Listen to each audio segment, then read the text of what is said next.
Friends, now we are studying Unit 1 Fundamentals of Business.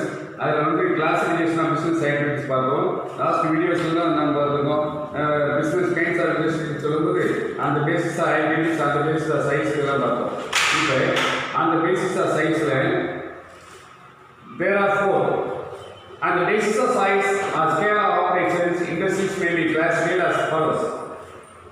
அளவு அடிப்படையில் இயக்க அடிப்படையில் தொழிலை 4 வகையாக பிரிக்கிறோம். மைக்ரோ இண்டஸ்ட்ரீஸ் குறுந்தொழில்கள், ஸ்மால் இண்டஸ்ட்ரீஸ் சிறு தொழில்கள், மீடியம் இண்டஸ்ட்ரீஸ் நடுத்தர தொழில்கள், அந்த லார்ஜ் இண்டஸ்ட்ரீஸ் பேரளவு தொழில்கள். இது சைஸ்ல. நெக்ஸ்ட் வீடியோ கிளாஸ் பார்த்தாலும் உங்கள் கையில் புக் இருக்கணும். மேக்ஸிமம் நம்பர்ஸ் வந்து வீடியோ கிளாஸ் பார்க்கலேருந்து புறவத்துக்கு எல்லாருமே டைவ் பண்ணி பாருங்க. அடுத்தது commerce as an economic activity. வணிகம் என்பது ஒரு பொருளாதார செயல்பாடு, வியாபாரம் என்பது ஒரு பொருளாதார செயல்பாடு அப்படின்னு சொல்றாங்க. Commerce refers to all those activities which are necessary for bringing goods from the place of production to the place of consumption. வியாபாரத்தின் அனைத்து நடவடிக்கைகளும் இதில் அடங்கியுள்ளன. உற்பத்தி செய்த இடத்திலிருந்து from the place of production அந்த பொருளை நுகரக்கூடிய இடத்துக்கு கொண்டு வந்து சேர்ப்பது தாண்டா வணிகம்னு சொல்றாங்க. Commerce refers to those all activities bring the products which are necessary for bringing goods from the place of production to the place for the consumption. Consumption and நுகர்வு. production உற்பத்தி செய்யப்பட்ட பொருளை உற்பத்தி இடத்திலிருந்து நுகரக்கூடிய இடத்துக்கு கொண்டு வந்து சேர்ப்பதே வணிகம் என்று சொல்லப்படுகிறது. According to Erwin Thomas, commercial operations deal with the buying and selling of goods. பொருளை விற்பதும் வாங்குவதுமான வணிக நடவடிக்கைகளே வணிகம் எனப்படுகிறது. The exchange of commodities and the contribution of finished products. Exchange of commodities பொருள் பரிமாற்றமும் அந்த contribution of finished முடிவுற்ற பொருட்களின் பரிமாற்றமும் பொருளை வாங்கி விற்பதுமே வணிகம் என்று சொல்லப்படுகிறது. எர்வின் தாமஸ் சொல்லியிருக்காரு. அப்போ வாட் இஸ் காமர்ஸ்னா இந்த ரெவல்யூஷன் என்னவே போதும். Commercial operations deal with the buying and selling of goods, the exchange of commodities and the contribution of finished products. Commerce includes not only trade but also services. வணிகம் என்பது வியாபாரம் மட்டும் கிடையாது, அதில் பல சேவைகளும் அடங்கி வருகிறார். என்னென்ன such as transport போக்குவரத்து, அடுத்தது சொல்றாங்க such as transport போக்குவரத்து, warehousing பண்டகமிடுதல், பேக்கேஜிங் கட்டுமானம் செய்தல், இன்சூரன்ஸ் காப்பீடு, பேங்கிங் வங்கித்துறை அண்ட் சேல்ஸ் ப்ரமோஷன் விற்பனை மேம்பாடு which are incidental or ancillaries to trade. இவையெல்லாம் முக்கியமான வணிகத்தின் துணை பிரிவுகளாகும். Auxiliary. Commerce includes the following activities as briefly explained below. First one, trade. Trade is an essential part of commerce. வணிகம் என்பது வியாபாரம் என்பது வணிகத்தின் மிக மிக முக்கியமான பகுதி. Trade is an essential part of commerce. The term trading is used to denote buying and selling. Trade வியாபாரம் என்ன? விற்றல் வாங்குதல், buying and selling. அடுத்தது it helps in making the goods produced available to ultimate consumers or users. It helps making the goods produced available to ultimate consumers to users. உற்பத்தி செய்யப்பட்ட பொருளை இறுதி நுகர்வோருக்கும் பயன்படுத்துவதற்கும் இது அளிக்கிறது. இது commerce. Next, therefore one who buys and sells is a trader. யார் ஒரு பொருளை வாங்குறானோ விற்கிறானோ அவனுக்கு பேரு வியாபாரி பேரு. one who buys and sells is a trader. A trader is a middleman between the producer and the consumer. சொல்றாங்க middleman இடைவெளியே. trader is the middleman between the producer and the consumer. தயாரிப்பாளருக்கும் நுகர்வோருக்கும் இடையில் இருக்கக்கூடிய இடைவெளியிலேயே ஒரு வணிகர் என்று சொல்லப்படுகிறது. வணிகர் ஹோல்சேலர் இருக்கிறாங்க, ரீட்டைலர் இருக்கிறாங்க, டிஸ்ட்ரிபியூட்டர் இருக்கிறாங்க, மறக்கப்படாது. அப்போ trade is the link between the producer and the consumer. அடுத்தது trade may be classified in internal trade and external trade. வணிகம் 2 வகையாக பிரிக்கப்படுகிறது. உள்நாட்டு வணிகம், வெளிநாட்டு வணிகம். உள்நாட்டு வியாபாரம், வெளிநாட்டு வியாபாரம். Internal trade, external trade. Internal trade and external trade உள்நாட்டு வியாபாரம், வெளிநாட்டு வியாபாரம், ஹோல்சேல் ட்ரேட் மொத்த வியாபாரம் அல்லது சில்லறை வியாபாரம். ட்ரேட் நெக்ஸ்ட் டிரான்ஸ்போர்ட்டேஷன் போக்குவரத்து. Selling all the goods produced at or near the production place is not possible. Selling all the goods produced உற்பத்தி செய்யக்கூடிய பொருட்கள் அனைத்துமே விற்க முடியாது. அடுத்து சொல்றாங்க at or near the production place is not possible. எந்த இடத்துல உற்பத்தி பண்றோமோ அந்த இடத்துல எல்லா பொருளும் விற்க முடியாது. It is not possible. முடியவே முடியாது. எல்லா அதே அந்த பொருளை வாங்கக்கூடிய நுகர்வோர்கள் அந்த கன்சியூமர்ஸ் அந்த இடத்துல இருக்க மாட்டாங்க. அதான் சொல்றேன் கேஸ். அதனால் goods are to be sent to different places. உற்பத்தி செய்யப்பட்ட பொருட்கள் பல இடங்களுக்கு அனுப்பி வைக்கப்படுகின்றன. which they are demanded.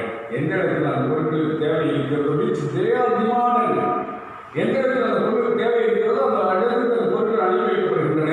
The medium which moves men and materials from one place to another is called transport. What is transport? The medium which moves men and material from one place to another. ஒரு இடத்திலிருந்து பொருளையோ ஒரு மனிதர்களையோ வேறு ஒரு இடத்துக்கு எடுத்து சொல்லக்கூடிய ஒரு கருவி தான் போக்குவரத்து சொல்றாங்க. What is transport? இது மட்டும் எழுதலாம். Next, banking. Nowadays we cannot think of business without bank. கரெக்டாக பேங்க் இல்லாமல் நம்மளால் ஒன்றுமே செய்ய முடியாது. எப்படி செல்வில்லாமல் எதுவுமே ஒன்றும் செய்ய முடியாதுல்ல, அது மாதிரி பேங்க் இல்லாமல் ஒன்றுமே சொல்ல முடியாது சார். அதான் nowadays we cannot think of business without bank. To start the business or to run it smoothly we require money. To start the business we require money. ஒரு தொழில் தொடங்கணும்னாலும் நமக்கு என்ன வேணும்? பணம் வேணும். And run the business smoothly, அந்த வியாபாரத்தை சிறப்பாக நடத்தணும்னாலும் நமக்கு பணம் வேணும். Without money we can't do any business சொல்கிறாங்க. பணம் இல்லாமல் எதுவுமே செய்ய முடியாது. Bank supply money. அப்போ நமக்கு பணம் வேணும், நம்ம வணிகத்துக்கு பணம் வேணும், வியாபாரத்துக்கு பணம் வேணும். அந்த பணத்தை யார் கொடுக்குறாங்க? Bank supply money. Bank order. Business activities cannot be undertaken unless funds are available for acquiring. Business activities cannot be undertaken. வணிக நடவடிக்கைகளை நடத்த முடியாது unless இதெல்லாம் இல்லையா, unless funds are available. தேவையான பணம் இல்லை என்றால், தேவையான நிதி இல்லை என்றால் எதை நடத்த முடியாது? பிஸ்னஸ் வணிக நடவடிக்கைகளை நடத்த முடியாது. ஃபார் அக்வைரிங், எதற்காக? சொத்து வாங்குவதற்காக. அசெட்ஸ் சொத்து வாங்க, பர்ச்சேசிங் ரா மெட்டீரியல்ஸ் மூலப்பொருள் வாங்குவதற்கு, அண்ட் மீட்டிங் அதர் எக்ஸ்பென்சஸ் வணிகத்தில் ஏற்படக்கூடிய அனைத்து செலவுகளையும் ஈடு செய்வதற்கு நமக்கு என்ன வேணும்? பணம் வேணும். பணம் இல்லைன்னா எதுவுமே நடக்கவே முடியாது. necessary funds can be obtained from bank. அப்போ தேவையான நிதி எங்கிருந்து நம்மளால் தர முடிகிறது? obtained from bank. வங்கியிலிருந்து தர முடிகிறது. next, thus banking helps business activities to overcome the problem of financing. Thus banks help to overcome the problem of finance. அப்போ ஒரு நிறுவனத்தில் ஏற்படக்கூடிய நிதி பற்றாக்குறையை வங்கிகள் நமக்கு தீர்த்து வைக்கிறது. ஃபர்ஸ்ட் டிரான்ஸ்போர்ட் சொன்னோம். டிரான்ஸ்போர்ட் சொன்னாங்க ஒரு மனிதர்களை ஒரு இடத்துலேருந்து இன்னொரு இடத்துக்கு அழைச்சி செய்யும். அதே போல் பொருட்களையும் ஒரு இடத்துலேருந்து இன்னொரு இடத்துக்கு அழைச்சி செய்யும். அப்போ பேங்க் வந்து நமக்கு தேவையான நிதி வசதிகளை ஏற்படுத்தி கொடுக்குது. அடுத்தது இன்சூரன்ஸ், காப்பீடு. Business involves various type of business. ஒரு வியாபாரம்னா அதில் அநேக இடர்பாடுகள் இருக்கும். என்னென்ன சொல்கிறாங்க? Factory, building, machinery, furniture etcetera must be protected against fire. நம்ம நிறுவனத்துடைய ஆலை, ஃபேக்டரி பில்டிங், ஆலை கட்டிடம், மிஷினரி, இந்த ஃபேக்டரியில் இருக்கக்கூடிய இயந்திரங்கள், furniture must be protected against fire. தீயிலிருந்து அவைகளெல்லாம் காப்பாற்றப்பட வேண்டும் சொல்கிறார். Theft and others. அப்போ ஒரு நிறுவனத்தில் என்ன எப்படி இடர்பாடுகள் ஏற்படுத்த சோமனி ரிஸ்க். ஃபயர் ஏற்படலாம், நிறுவனத்தில் திருட்டு ஏற்படலாம், திருட்டு ஏற்படலாம், அல்லது நிறுவனத்தில் ஏதாவது டேமேஜ் ஏற்படலாம், சேதாரம் ஏற்படலாம், திருட்டு போகலாம், தீ விபத்து ஏற்படலாம். அப்போ அந்த இடர்பாட்டில் வந்து நம்ம யார் காப்பாற்றுறோம்னா இன்சூரன்ஸ் தான் காப்பாற்றுறோம். அதான் சொல்கிறேன். Materials and goods held in stock or in transit are subject to the risk of loss or damage. Materials and goods held in stock, நாம் இருப்பு வைத்துள்ள சரக்குகள், or in transit போக்குவரத்து வந்து நமக்கு வந்து கொண்டிருக்கக்கூடிய சரக்குகள் are subject to the risk of loss or damage.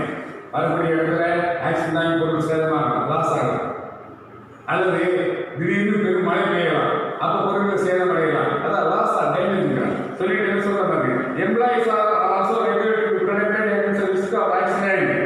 பணியாளர்களுக்கும் பணி செய்யக்கூடிய இடத்தில் விபத்துகள் ஏற்படலாம்.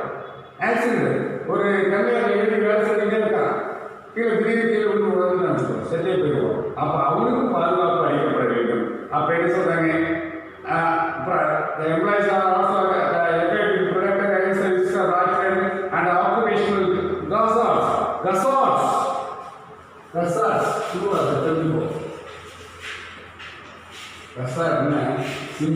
டேஞ்சர்னு அபாயம். அதுதான் புதுவாக சொல்கிறாங்க தெரிஞ்சுக்கணும்.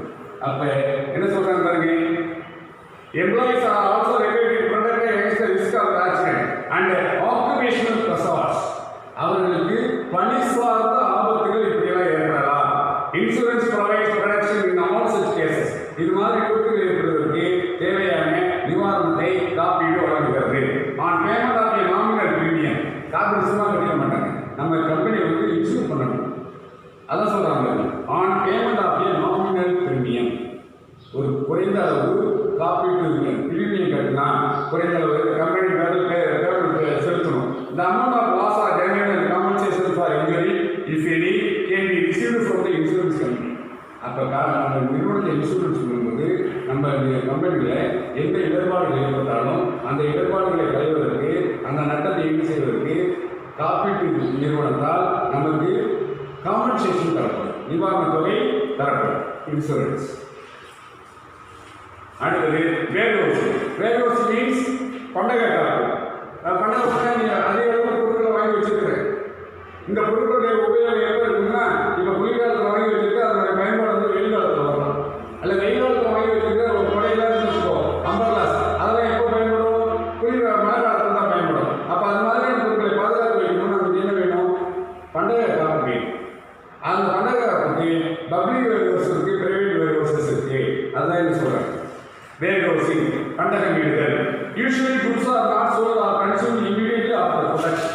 உற்பத்தி செய்யப்பட்ட பொருட்கள் உடனடியாக விற்கப்படுவது கிடையாது, உடனடியாக நுகரப்படுவது கிடையாது. They are held in stock to make them available as on the request. அப்போ அந்த பொருட்களை பாதுகாத்து வைக்கணும். எதற்காக? அந்த பொருள் எப்பொழுதுதான் தேவைப்படுகிறதோ அப்பொழுதுதான் எடுத்துக்கொள்ளக்கூடிய அளவில் அந்த பொருட்களை பாதுகாத்து வைக்க வேண்டும். Special arrangements must be made for storage of goods to prevent loss or damage. அந்த பொருட்களில் ஏற்படக்கூடிய நட்டம் அல்லது சேதாரத்திற்கு காசு கொள்வதற்காக பிரத்யேக வசதிகள் ஏற்படுத்தி கொடுக்கப்பட வேண்டும். அடுத்தது warehouse helps business come to overcome the problem of storage. அப்போ அந்த ஸ்டோரேஜ் பண்ணுவது நமக்கு இருக்கக்கூடிய இடர்பாட்டை களைவதற்கு இன்னும் அந்த வேர்ஹவுஸ் நமக்கு உதவி செய்யுங்க. அடுத்தது prices are thereby maintain a reasonable level to continue supply of goods. அப்போ எப்போ பொருள் தேவைப்படுது அப்போலாம் பொருள் நமக்கு கிடைக்கும் போது செய்யும்போது அந்த பொருளின் விலையானது ஒரே லெவலில் இருக்கு. இதையும் இது பார்த்துருக்கு. அடுத்தது last one, comparison between industry, commerce and trade. There are 6 comparisons. First one, industry: extraction, reproduction, conversion, processing and construction of useful products. Extraction தோன்றி எடுத்தல், reproduction மறு உற்பத்தி செய்தல், conversion மாற்றி அமைத்தல், processing செயல்படுத்துதல் and construction கட்டுமானம் செய்தல். All useful products. Industry commerce சொல்றாங்க, activities involving distribution of goods and services. Commerce என்ன? பொருள் வாங்குதல், பொருளுக்கு சேவையை அளித்தல். ட்ரேட் என்ன? Purchase and sale of goods and services. பொருளை வாங்குதலும் விற்கிறதும் சேவை செய்தலுமே வியாபாரம் எனப்படும். அடுத்த second one, scope consist of all activities involving conversion of materials and semi finished product to finished products. வாங்கப்பட்ட மூலதனத்தை முடிவுற்ற பொருளாக மாற்றுவது தான் industry. Commerce comprises trade auxiliaries to trade. Comprises trade auxiliaries to trade. வியாபாரத்தின் உட்பொருட்களை துணை கருவிகளை கொண்டது தான் காமர்ஸ். இங்கே comprises exchange of goods and services, பொருள் பரிமாற்றமே வியாபாரம் ஏற்படும். Capital general large amount of capital is required. ஒரு கம்பெனி சொல்லணும் நமக்கு எவ்வளோ வேணும், பணம் அதிகப்படியான நம்ம பண்ணணும், large capital. Commerce need for capital is comparatively less, குறைந்த ஒரு பணமே போதும். இன் ட்ரேட் வியாபாரம் பாருங்க, small capital is needed to maintain stock and to grain trading. கடன் கொடுக்கறதுக்கும் ஸ்டாக் மெயின்டைன் பண்ணுறதுக்கும் குறைந்த ஒரு மூலதனமே போதும். Risk involve usually high. கம்பெனியில் ரிஸ்க் அதிகம். காமர்ஸில் relative less risk is involve. குறைந்த அளவு இடர்பாடு தான். இங்கே என்ன சொன்னால் ரிலேட்டிவ்லி லெஸ் ரிஸ்க் தான், இங்கே குறைந்த அளவு தான். அடுத்தது side, it represent supply side of goods and service. பொருளை வளங்கள் பகுதியில் இருக்கிறது. இங்கே it represent demand side of goods and services. தேவை பகுதியில் இருக்கிறது. இங்கே it represent both supply and demand. இங்கே தேவையும் வளங்களுமே. Last one, utility creation. It creates a form utility by changing the form for sale of materials. இங்கே அமைப்பு பயன்பாடு இங்கே தோன்றுகிறது. இங்கே காமர்ஸில் it creates place utility, இட பயன்பாடு. இங்கே it creates possession utility, அதாவது